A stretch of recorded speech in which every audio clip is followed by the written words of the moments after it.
You guys are in for a real treat. A very, very funny lady. She's going to be doing some character comedy, and it's very funny, folks, and make her feel welcome. The comedy stylings of Judy Savoy. Wait right there. Wait. Do you notice anything? Do you notice anything different? He's Mennonite. All Mennonites are tall. I grew up Catholic. I hit 5'3". Born again, I shot up to 5'6". But then I became an Anglican. I'm back to 5'3 3/4". Okay? It's called backsliding. Bye. You're great.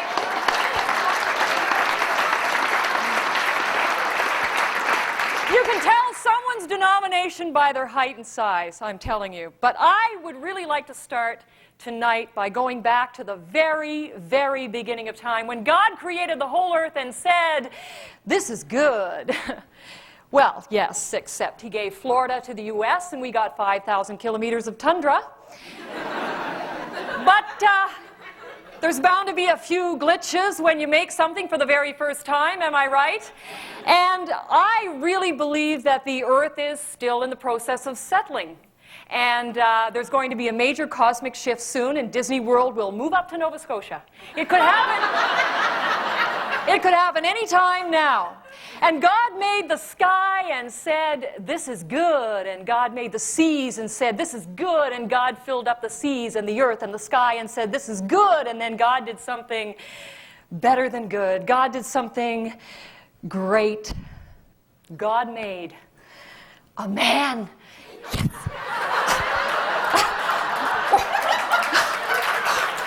And God said, "Come on, angels, let's look him over from head to foot." And they walked all around the man, and God just screamed out to the heavens, "There's room for improvement."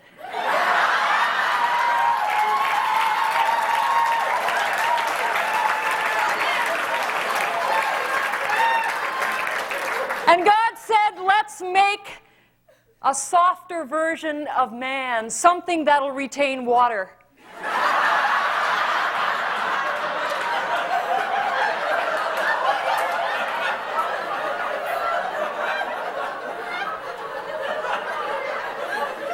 Someone who will love chocolate and never tire of rearranging the furniture. So God took from the side of man woman, and he named the man Adam, and he said, "You can name her." And he thought for a few minutes and came up with Eve. One syllable, it's the best he could do.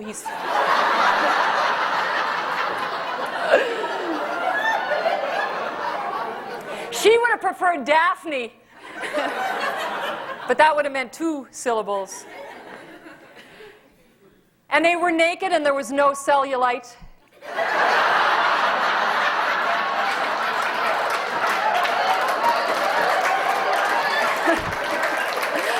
And God said to Adam and Eve, "Go forth and multiply," which really pleased the man.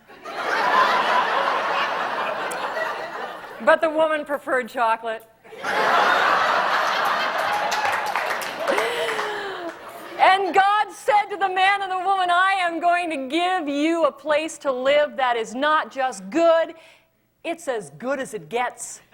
It's the Garden of Eden, paradise, everything you need, everything you want, and I'll be here all the time for you." Except one little thing. There's just a little thing. You see that tree in the corner? The fruit on it, knowledge of good and evil, you're not allowed to eat that. That's it, that's all. Well, time goes by, and Adam has a midlife crisis. He begins wearing a lot of gold chains, an earring, tattoo, beats his chest a lot and talks about male bonding. Like, where did he get this? And Eve, of course, has a lust for power. Now, most people think men want all the power, but that's not true. Women want it more. And the serpent knew that, and knew that to get to the man, he had to go through the woman. And so the serpent comes down, and we know that story. And Eve eats the fruit, and she gives it to Adam, and Adam eats the fruit, and God comes down, and he's really mad. And Adam blames Eve, and Eve blames Adam, and then God says, you're out of the garden, that's it. And there's a big no trespassing sign on the garden gates. And this time they know they're naked. And Adam grabs a fig leaf. She thinks that's overkill.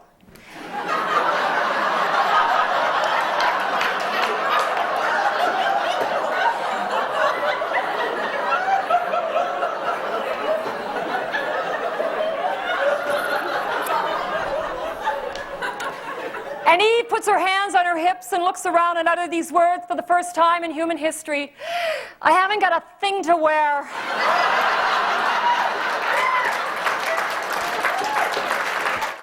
Years and years and years go by. It's their second chance on earth. And one day God looks down and he is not impressed, not at all. And people are still being mean to one another and refusing to paint their side of the fence, being bad neighbors. And God decides to do some very serious downsizing.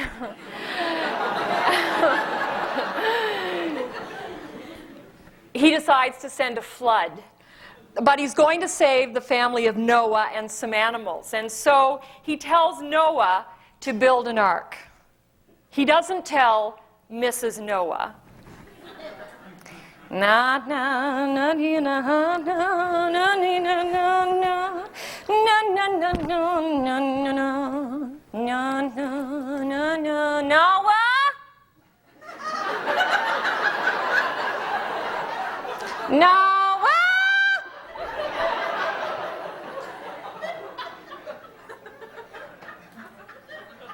You know what that man is right now? He's on the front lawn building a boat the size of Walmart.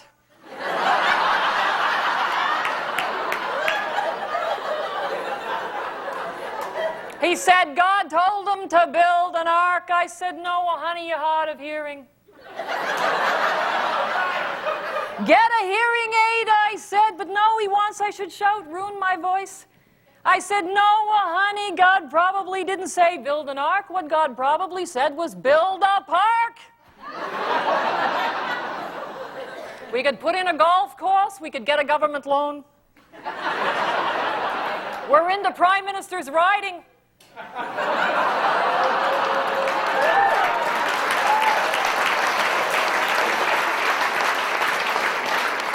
We could build a hotel. I'm just kidding. I want to know what the creator of the universe is doing, asking me to give up this side split I took a year to decorate to go on a cruise. You like animals? We'll have a petting zoo in the park. Next to the golf course and the hotel. Hey, how long are we going to be on this boat? I have 3 daughters-in-law. We get together twice a year for dinner. This is enough already, huh? You know what I'm saying? You know what I'm saying? Yeah. You heard him. I know what I have to do. I have to go shopping. I'll need something for shuffleboard. Well, Jesus was stereotyped in his time. He was totally, absolutely misunderstood. He ate and drank with everybody. He partied. He spoke. He lectured. He talked. He did miracles. He was called a drunkard, a glutton, and a man who consorted with sinners. And I wonder what would have happened if his ministry hadn't been in the Middle East, but his ministry had been in Newfoundland.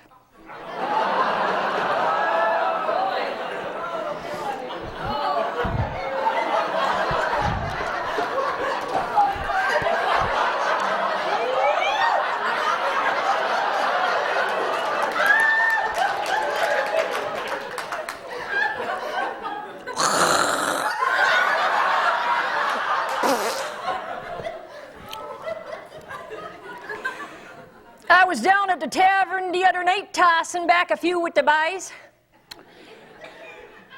When this feller comes in looking for men to go fish.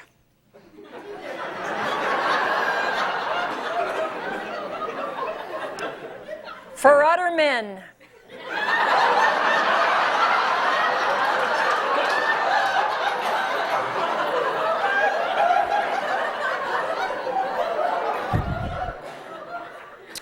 Well, there's no cod left. He might be onto something, eh? Yes, sirree, boy. Well, he's talking about taking up that fish by the ton. He says we're going to go out there and we're going to fish and bring it all up. Well, my Lord, lift and love us, you know what I'm saying? There's nothing in there. Unless he's got a Spanish trawler out there in the harbor, eh? We're talking miracle. Well, no, he's been doing miracles, apparently. He's making the blind to see and the lame to walk just enough to get their welfare check.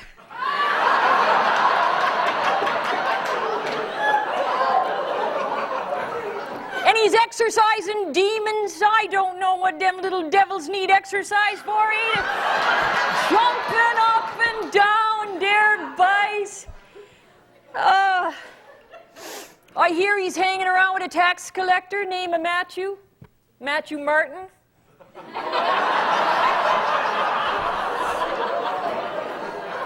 We all know them Martin boys, eh? Give them an inch, they'll take your pension. Yeah, we all know. Now, some of the boys think he's been tossing back the screech a little too much, eh? But you know what I thinks? I thinks that feller's on a make-work project for the federal government. That's what I thinks. They say he comes out of Nazareth. What good ever come out of that outport, eh? I like to talk about sisters. I have two, and I come in the middle of these two sisters. And I grew up in a small town in northern New Brunswick. My high school only had 500 people, and everybody knew everybody. But what is so amazing is that you can be sisters and be so different, so radically different, that a friend, a mutual friend of my older sister and me, knew us for 4 years and didn't know we were sisters. Well, first of all, there's a glaring, obvious physical thing. She is beautiful, and she has, jet black hair and creamy skin and green eyes and a little space between her teeth, and I have an amazing personality. She has a body that will not quit, and I have a great personality, She was wearing Wonder Bra, I was Fruit of the Loom. Fruit of the Loom is a wonderful fabric. It lasts so long. I once had a bra. It was one of those trainer bras, with the little wheels on the back. My mother called it wings. She lied to me. There are two sisters in the Bible, the sisters of Lazarus, Martha and Mary. Mary is a daydreamer. Martha could run Microsoft. And Jesus and the disciples are coming to dinner, and Mary wants to just sit at his feet and listen to him tell stories, and she figures we'll order Chinese. And Martha, their last name is Stewart, Lazarus.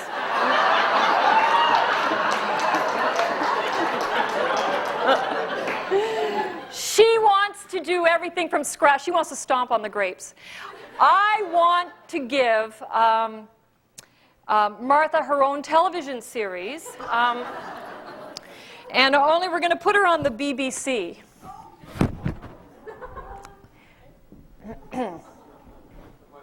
She runs to Jesus and says, "Master,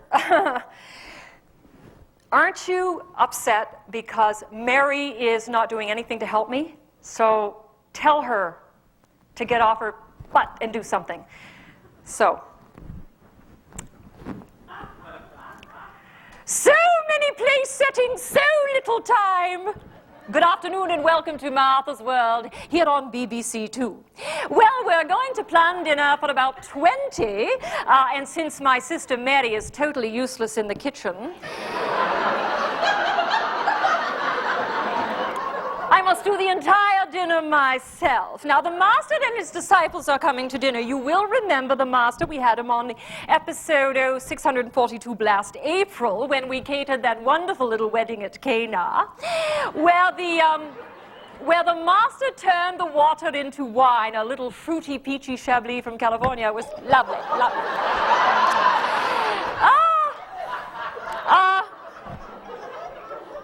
We're going to plan this dinner, and I want you to memorize this one thing.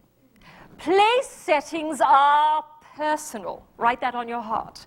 Place settings are personal. They must reflect a person's individuality and their true self, and the master is a carpenter by trade. And so I thought, no, I didn't think it was a vision. It was a vision that came to me one night at midnight when I was up relining my linen closet with a charming Laura Ashley print. And I saw everyone at dinner, and all the little napkin holders were made entirely of wood and carved into the shapes of little drills and hammers and drill bits and vice grips. And all the little placemats were made of hemp from the Ross Rebliati collection, with all the chemicals taken out, because we wouldn't want anyone to inhale anything accidentally, now would we? Oh, I see it is. Oh, yes, my cameraman is telling me that it's time for the recycle part of the program. Just hold on a second.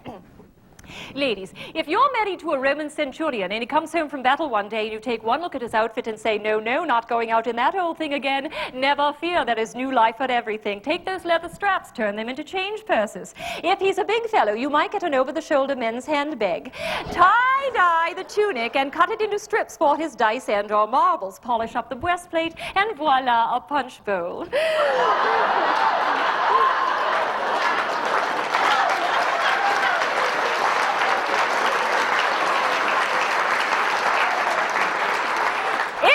Refuses to shine, spray paint with exterior latex and put it on the back deck as a herb garden.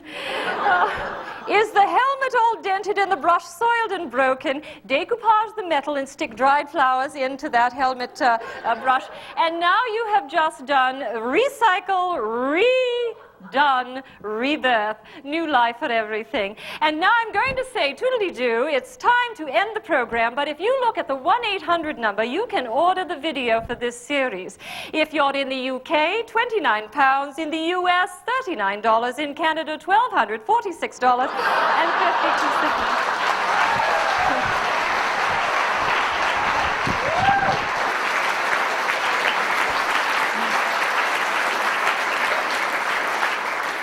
I grew up in northern New Brunswick. I lived in London, Ontario, Toronto, Montreal, Calgary, Vancouver, and Halifax. I come from French and Irish. I speak a little bit of French badly. I want to end this program and say, I am Canadian!